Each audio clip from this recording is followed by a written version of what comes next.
Nigel Farage, your opportunity now to respond to that in particular, and no doubt recent comments from the government. Well, thank you very much indeed. And one or two of you may have read an alternative CV for me that appeared this morning in the Irish Independent, courtesy of Dick Roche, who, amongst other things, apparently I come from the same gene pool, political gene pool, as the neo-fascists, and I represent an extremist nationalist party. Well, it just goes to show how frightened Dick Roche is of the arguments that we're trying to advance, that he has to sink into the gutter with his comments, making comments that would never be made by any British politician. I could give you the benefit of the doubt, sir, and say they were made out of ignorance, but I suspect, in fact, they were made out of malice. I'll make it absolutely clear that I represent a completely non-racist, non-sectarian, libertarian party. Yes, we believe in free markets. Yes, we believe in independence. But we've never had any association with those people, and we jolly well never would. And because of that, the British people increasingly do trust us, which is why we came second in the European elections in Britain. But, of course, he was intending to divert me, and he has, because I've wasted a minute of my speech on him, which I didn't really want to do. But, of course, the reason he's done it is this is the same Dick Roche who said there is no reason to believe that large numbers of workers will wish to come. And he wrote that to the Irish Times back in 2002, and he'd much rather there was no debate about migration into Ireland and the impact it's having on this economy at a time when you have hundreds of thousands of unemployed and it's rising fast. It's classic. It's classic, I'm afraid, of the lies that you in Ireland and us in Britain and in many other countries have been told successively. You open the door with Nice, 500,000 have come, and what this treaty does, of course, is it opens the door in time to Turkey, which would give free movement of peoples to a further 80 million people. And it's an element and an aspect that should be debated in this referendum campaign. And I would also like to correct other members of the press that say that UKIP, this ghastly UKIP, are piling money. I mean, you'd think we're the richest party on earth, that we're piling money into this referendum campaign to help the no side.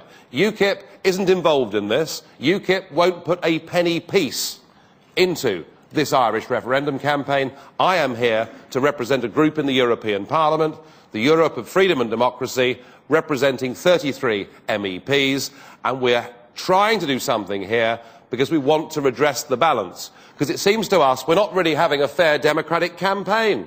You know, the Broadcasting Commission here have thrown out of the window the idea that both sides should get equal time. You've got millions coming in from the European Commission. You've got hundreds of politicians from across Europe campaigning for a yes, and somehow I'm accused of interfering. The real debate here is about democracy and it's about power. And this treaty gives unlimited potential power to the European Union without there ever having to be more intergovernmental conferences, without there having to be any more referendums in the future. This, frankly, is an affront to the peoples of Ireland that you should be asked again. And Dick Roche, again, it's a subject he's been very hot on over the years, haven't you, Minister? To attempt to rerun a referendum as a means of reversing the democratic decision taken by the people would rightly be regarded as an affront. You remember that, Minister, I'm sure. The French said no, they were ignored. The Dutch said no, they were ignored. The Irish have said no, and they're being bullied into voting again. If you vote no, it will cause a referendum in Britain, and it will bring the European project to a halt, and perhaps give all of us an opportunity to consider how far this project has gone and where we want it to go. It would be a fine democratic thing for the peoples of Europe to have an opportunity to stop and debate their future. So there is a very heavy burden on Ireland. Nothing awful will happen to you if you vote no. You know, the sun will still come up in the morning. Everything will be fine. Take this opportunity. Don't trust your politicians. Give the peoples of Europe a full debate. Thank you. What's happening here is the European Union's court, the European Court of Justice, is actually taking a position of power over the European Court of Human Rights, who, of course, have administered the Convention for many decades. And just remind ourselves, Mary Lou was quite right about Article 52, that restrictions may be imposed on the exercise of fundamental rights in particular in the context of a common organisation of the market. What that means is that any one of the first 51 fundamental rights that we're given in this treaty can be altered, changed or taken away by a political court in Luxembourg, and there is nothing that any government or any court in any member state country can do to change that. So, I mean, without Article 52, you may well have an argument that this Charter of Fundamental Rights could be a beneficial thing for workers' rights and all the rest of it, but with 52 and with the ECJ now having precedent on these things over the ECHR, that argument simply isn't valid. What happens to Ireland's position in Europe if we get a no vote? Nothing. Absolutely nothing. Why should it? I mean, if Ireland votes no, it is virtually certain that the Czechs will not ratify the treaty, and it is certain that the British will get a referendum, which I would have thought, well, it's difficult to see 65, perhaps 65, 66% of Brits saying no. What happens is the whole European project is stopped in its tracks. It judders to a halt momentarily, and I'm arguing that that would be a good thing. We've been pushing on at breakneck speed. I mean, we've been legislating at such a rapid pace. It was estimated recently that in Germany, over the last decade, 84% of laws that have been made in Germany over that decade had been laws that had been made by European Union institutions and not by their own parliament. So I think that the Irish voting no would give all of us a chance to have a think, to have a say, to have a debate, and would be a very, very good thing. Well, Nigel, does Ireland need to worry about foreign investor perception if it votes no?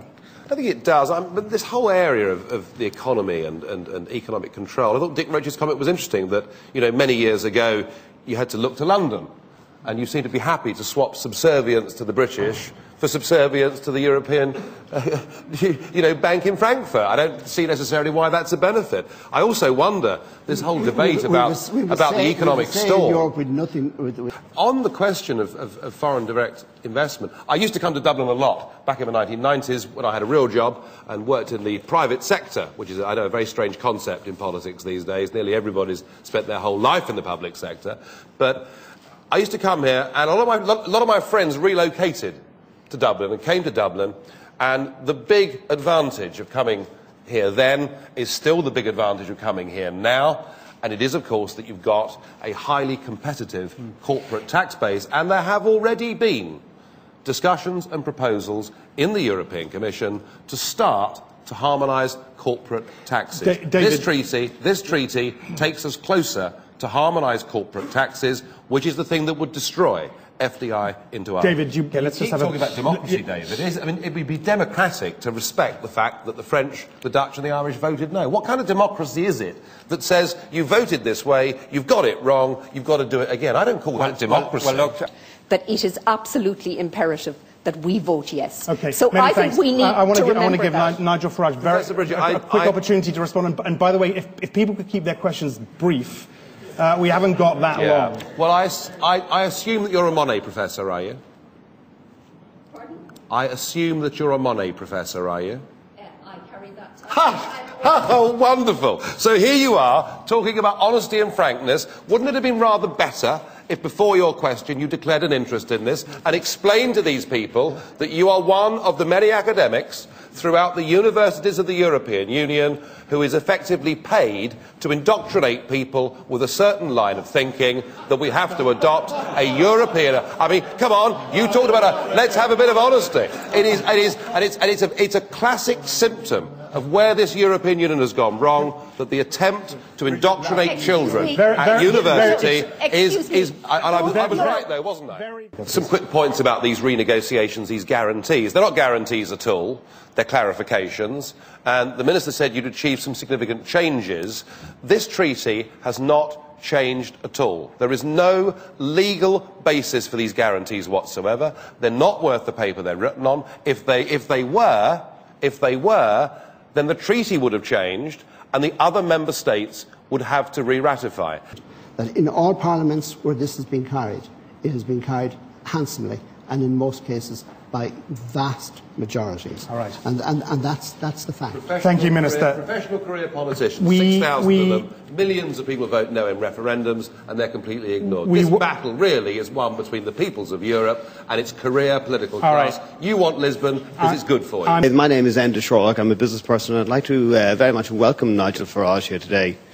He represents a brand of economic politics which many people in this country absolutely, completely believe in. Every small corner shop, every small farmer, every person involved in business at any level, those people are monuments, absolute monuments to that mentality. I'd like to point out that Dick Roche is here this evening, representing a government that has less than 17% satisfaction rating in the recent opinion poll, and that Mr Beggs represents the bloated £150,000 per annum face of Irish trade unionist partnership, so-called partnership, parasiteship negotiations.